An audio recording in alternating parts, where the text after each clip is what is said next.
This is why I don't think that hard work alone is going to cut it. Sure, hard work is the best way to get to be in the top 10% in anything, whether it's business, school, sports, fitness, you name it. And when you're in the top 10%, you're pretty rare. And that's a very good thing. So just being a hard, tough worker and putting a lot of time in and outworking everybody, more effort into your hours, more hours into your weeks, more training into your year. It's going to make a difference. But when you're the top 10% in America, let's say in wrestling, and you're competing for a college wrestling spot, welcome to the club. You got 350 other guys or girls to beat for that spot. And then when you're in a college program, what's there, 79 Division I wrestling programs? That's it. There used to be over 230, I think. So men's wrestling has been killed. Meanwhile, girls wrestling is the fastest growing sport in America, which is very cool.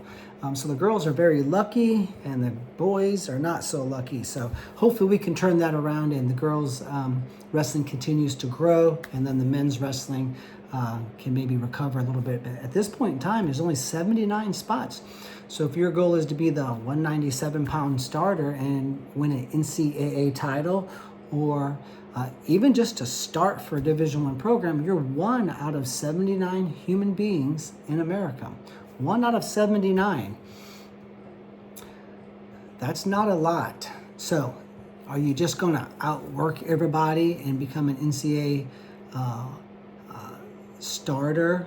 Even for a Division II school, Division III, those are extremely tough programs. Winning a national title in any level is extremely tough.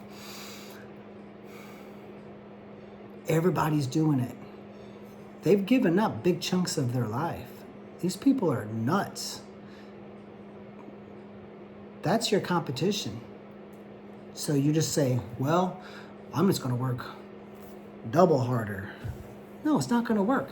There comes a time when your body will physically wear down. And you just can't just out-effort everybody. Now that works to become, tremendous in any walk of life. But these other things come into play now, don't they? Like your mental game, your flexibility, your weightlifting. Are you lifting weights the right way? Are you doing some worn out 1979 bodybuilder or powerlifting workout? Probably not the best thing to do.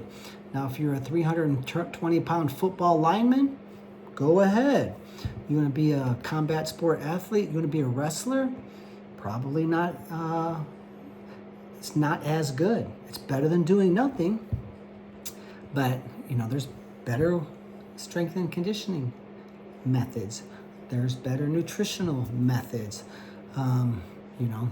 Making sure you're somebody who gets quality 8 hours of sleep is very important at a very high level. So it's all of these things. Plus, obviously, the technique side of wrestling. You want to master the best ways to score from the very common positions, and then like the auxiliary. So we say there is basics, phase 1, phase 2, phase 3. The problem in technique is you're doing too much or you're doing things out of order. We have 5-year-olds drilling how to score from a Russian 2-on-1, and we have 18-year-olds drilling half Nelsons. It's completely stupid.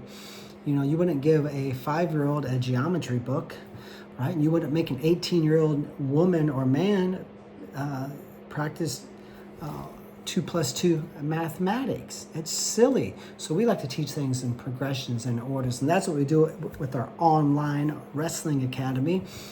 You should probably invest in that and get a home wrestling mat and take the bull by the horns a little bit.